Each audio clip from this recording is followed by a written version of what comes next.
कालकर्मगुणाधीनो देहोऽयं पञ्चभौतिकः कथम् अन्यास्तु गोपायेत् सर्पग्रस्तो यथा परम्. This is a shloka spoken by Narada Muni to Yudhishthira Maharaj. Once Yudhishthira Maharaj was lamenting because his uncle Dhritarashtra, his aunt Gandhari have left the palace of Hastinapur.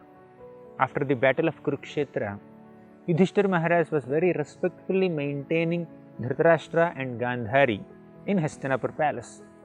But one day, Vidura came to Hastinapur palace and told Dhritarashtra, Dhritarashtra, you are not supposed to live such a degraded life being maintained by Pandavas because you have committed so many atrocities towards the Pandavas some time back and now they are kindly maintaining you. And not only that, you are supposed to take some interest in your spiritual life. How long you will live such a materialistic life attached to this palace comforts and royal facilities? Please give up this materialistic life and then take to spiritual life. Go to the forest, leave this palace. So, taking this good advice of Vidura, Dhritarashtra left the palace and his wife Gandhari followed Dhritarashtra.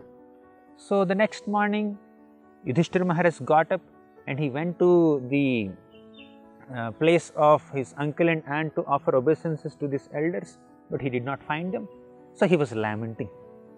In this context, Narada Muni came to Yudhishthira Maharaj and told him, my dear Yudhishthira, why are you lamenting? Yudhishthira said, my uncle and aunt left, how will they live now? They are old people, they don't have eyes also. Actually, Dhritarashtra did not have eyes and Gandhari voluntarily blindfolded herself because her husband did not have eyes. So, how do they maintain themselves? Then Narada Muni said, Yudhishthira, in this material world, people believe that they can maintain other people. So, he speaks this very important philosophical truth in the form of this shloka. Kala karma guna dhino deho yam pancha bhautikaha. Deha means this body.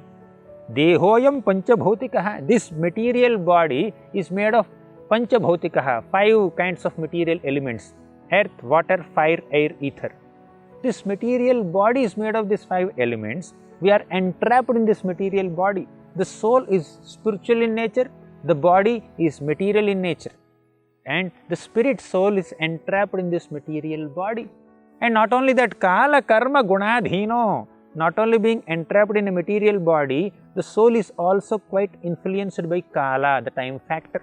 The conditioned soul is also under the control of karma, one's own fruitive baggage, means the reactions to one's past material activities. Kala karma. Third is guna, means the 3 material modes. There is sattva guna, rajo guna, tamo guna.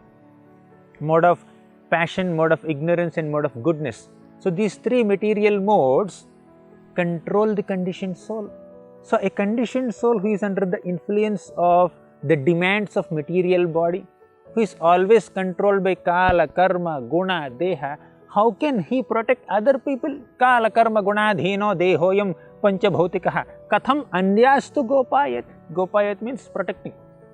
If one is influenced in this way, one is conditioned by material body in this way, how can such a person protect another person? What is the possibility of the person who is already suffering, relieving another person from their suffering? Right? Katham anyastu gopayat sarpagrasto yathaparam. So, Narada Muni gives a simple example.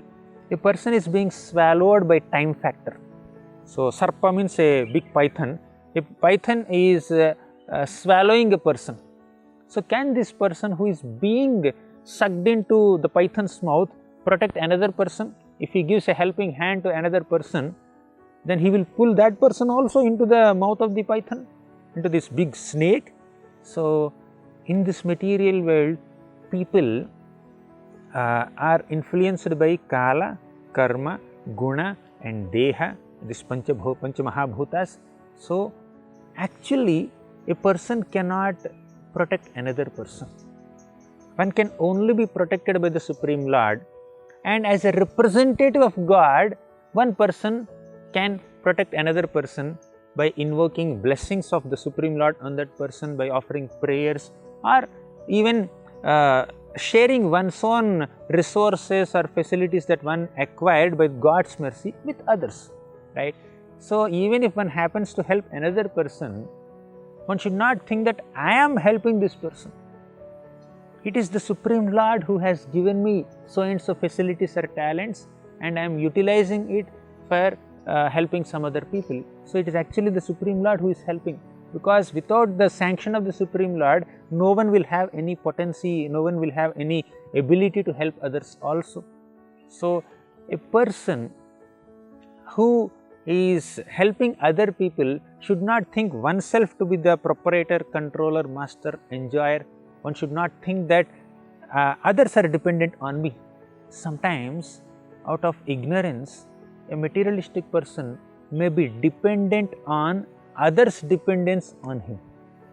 So when other people depend on us, there is a sense of achievement, sense of accomplishment, and there is a sense of doership, right? See, I am so great that these many people are depending on me. I am extending my helping hand upon them. Yes, one has to express compassion, but someone who is showing some compassion on other people, if he takes all credit for oneself and becomes proud of being dependable, then he is not actually understanding that everybody is depending on the Supreme Lord.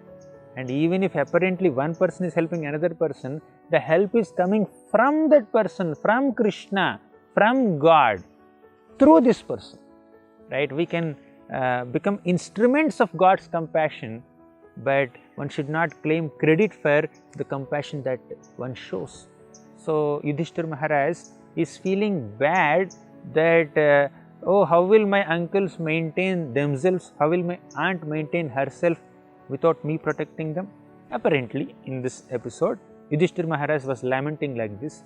So Narada Muni said that, Yudhishthira Maharaj, you are feeling like this because you think that you can maintain other people.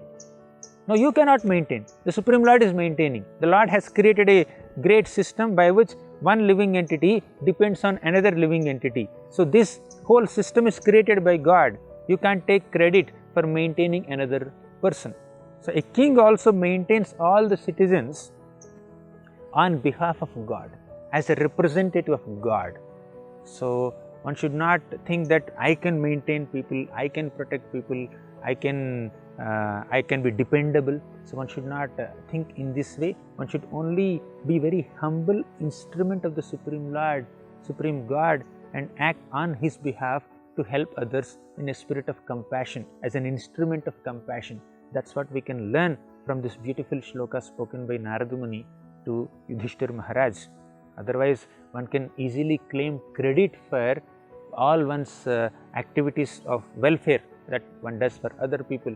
Yeah, one should do, one should definitely express compassion and help other people, but understand that I am able to do anything for others only because of God's mercy.